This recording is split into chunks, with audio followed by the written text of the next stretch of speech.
Hello friends, आप सभी का मेरे YouTube चैनल में स्वागत है। न्यूटन के गति के नियमों पर आधारित संख्यात्मक प्रश्नों का ये मेरा 12वां वीडियो है और इससे पहले के वीडियो यदि आपने नहीं देखे हैं तो उनका लिंक मैंने डिस्क्रिप्शन बॉक्स में डाल दिया है। आज का सवाल इस प्रकार है, M1 एवं M2 द्रव्यमान के दो गुटके चित्रानुसार एक घर्षण रहित घिरनी के दोनों ओर एक भारहीन अवितान्य डोरी से बांधकर लटकाए गए हैं। यदि M1 बड़ा हो M2 से तो M2 का त्वरण होगा।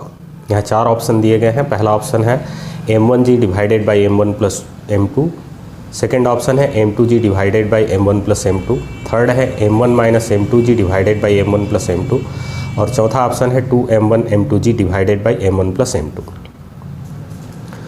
तो यहाँ पर इस पूरे निकाय का हमको त्वरण निकालना है। यहाँ बता दिया गया है कि M1 द्रव्यमान M2 से ज़्यादा है, इस गुटके का द्रव्यमान ज़्यादा है, तो स्वाभाविक है कि ये पूरा जो निकाय है वो इस दिशा में नीचे की ओर त्वरित होगा और इस दिशा में ऊपर की ओर त्वरित होगा। मतलब M2 का जो त्वरण हमको निकालना है ये ऊपर की ओर होगा और M1 का त्वरण नीचे की ओर होगा। तो जब भी डोरी से बंधे हुए दो द्रव्यमान होते हैं, दो गुटके होते हैं, तो एक का त्वरण, उनमें से यदि गति होगा तो एक का त्वरण जितना होगा दूसरे का भी त्वरण उतना ही होगा। इस चीज़ को याद रखना है। मतलब दोनों द्रव्यमानों का त्वरण अलग अलग नहीं हो सकता, तो दोनों एक ही त्वरण से गति करेंगे। अब यहाँ पर इस त्वरण का मान हमको ज्ञात करना है, तो इसके लिए सबसे पहले हम लोग देखते हैं कि इस निकाय के अलग अलग भागों में कौन कौन से बल कार्यरत हैं। तो सबसे पहले M1 पर आते हैं। तो M1 पर ऊर्ध्वाधर नीचे की ओर पृथ्वी का गुरुत्वाकर्षण बल लगेगा जो M1g के बराबर होगा, जहाँ g गुरुत्वीय त्वरण है। अब ये गुटका इस डोरी पर लटका हुआ है, तो ये अपने भार के बराबर बल इस डोरी पर आरोपित करेगा, तो प्रतिक्रिया स्वरूप डोरी भी इस पर तनाव बल आरोपित करेगी, ठीक विपरीत दिशा में। तो इस प्रकार से M1 पर दो बल लगते हैं, एक तो पृथ्वी का गुरुत्वाकर्षण बल ऊर्ध्वाधर नीचे की ओर और दूसरा डोरी का तनाव बल ऊर्ध्वाधर ऊपर की ओर। इसके बाद आते हैं द्रव्यमान M2 पे। द्रव्यमान M2 पर भी ऊर्ध्वाधर नीचे की ओर पृथ्वी का गुरुत्वाकर्षण बल आरोपित करेगा और ये M2g के बराबर होगा। अब ये गुटका अपने भार के बराबर बल डोरी पर आरोपित करेगा, क्योंकि डोरी से लटका हुआ है, तो डोरी भी इस पर तनाव बल आरोपित करेगा और ये तनाव बल भी इधर लग रहे तनाव बल के बराबर और विपरीत दिशा में होगा। ऐसे देखने में दोनों एक ही दिशा में है, लेकिन डोरी मुड़ी हुई है, इसलिए वास्तव में इनकी दिशा एक दूसरे के विपरीत है। और डोरी से जुड़े हुए दो गुटकों के से संबंधित जितने भी सवाल होते हैं उनमें मैं बता चुका हूं कि डोरी यदि एक गुटके पर जितना तनाव बल आरोपित कर रही है, दूसरे गुटके पर भी उतना ही तनाव बल आरोपित करेगी। मतलब ये दोनों तनाव बल एक दूसरे के बराबर होंगे। अब यहाँ पर हमको M1, M2 और इस धागे, जोड़ने वाले धागे को हमको एक ही निकाय मान लेना है और ये देखना है कि इस M1 और M2 को मिलाकर बनने वाले निकाय में नेट बाह्य बल कितना कार्य कर रहा है। तो वास्तव में नेट बाह्य बल दो बलों का डिफरेंस होगा। पहला होगा M1g और दूसरा होगा M2g। ये डोरी का तनाव बल वास्तव में इस M1 और M2 को मिलाकर बनने वाले निकाय का बाह्य बल न होकर आंतरिक बल है, जो कि M1 और M2 को जोड़ने का काम करता है। और M1 और M2 दोनों निकाय के हिस्से हैं। इस पर जितना तनाव बल लग रहा है विपरीत दिशा में, इस पर भी उतना ही तनाव बल लग रहा है। तो इस प्रकार M1 और M2 को मिलाकर बनने वाले निकाय में डोरी का कुल तनाव बल शून्य हो जाता है, क्योंकि दोनों पर बराबर और विपरीत दिशा में तनाव बल कार्य करता है।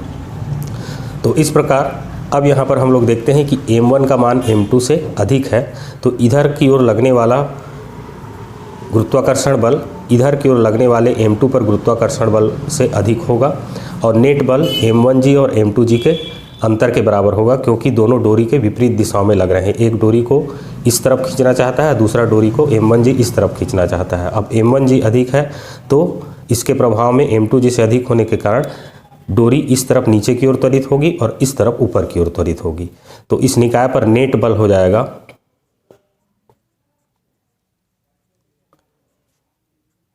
M1g और माइनस M2g के बराबर,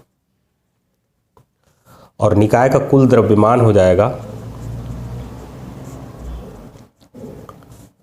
इन दोनों के द्रव्यमान के योग के बराबर M1 प्लस M2।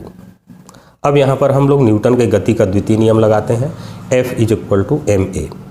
इससे पहले के भी वीडियो में मैं ये बता चुका हूँ कि न्यूटन के गति के द्वितीय नियम का प्रयोग करते समय इस बात को हमेशा ध्यान में रखना है कि ये जो बल है ये नेट बाह्य बल, निकाय पर कार्य करने वाला नेट बाह्य बल है और ये निकाय का कुल द्रव्यमान है। तो अब इस सूत्र से यदि हम लोग त्वरण निकालना चाहें तो एक ही स्टेप में निकल जाएगा, F अपॉन नेट बाह्य बल और बटे निकाय का कुल द्रव्यमान।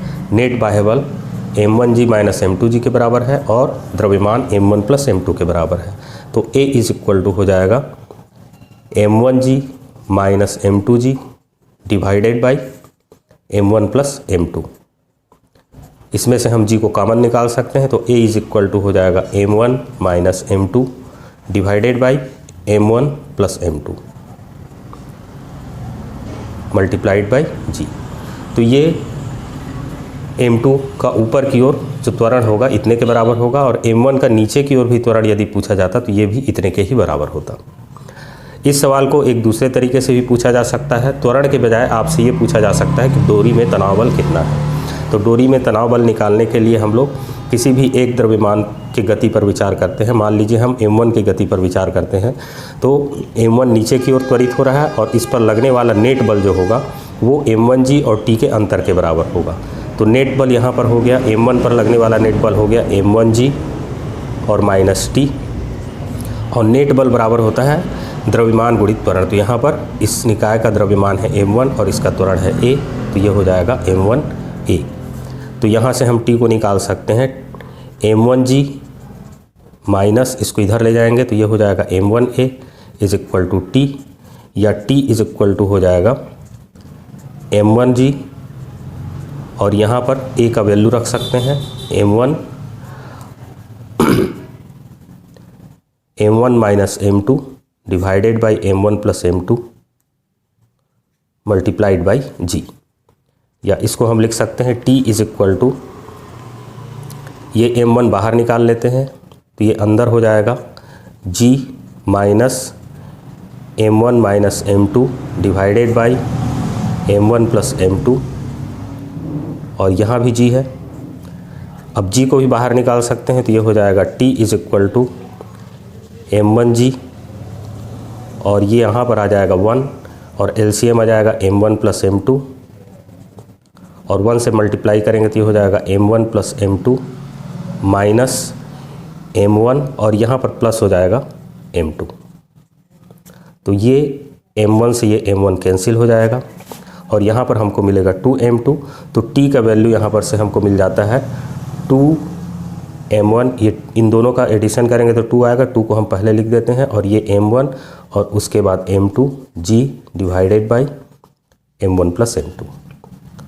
तो इस सवाल को दो तरीके से पूछा जा सकता है, या तो आपको त्वरण पूछा जा सकता है m2 का ऊपर की ओर या m1 का नीचे की ओर, दोनों ही त्वरण समान होंगे, या फिर डोरी का तनाव बल पूछा जा सकता है तो डोरी का तनाव बल इतने के बराबर होगा। तो यहाँ पर देख सकते हैं यहाँ त्वरण पूछा गया है m2 का, तो ये त्वरण इन चारों ऑप्शन में से ये वाला ऑप्शन सही ऑप्शन है, और यदि डोरी का तनाव बल पूछा जाता तो ये डी होता। Thank you.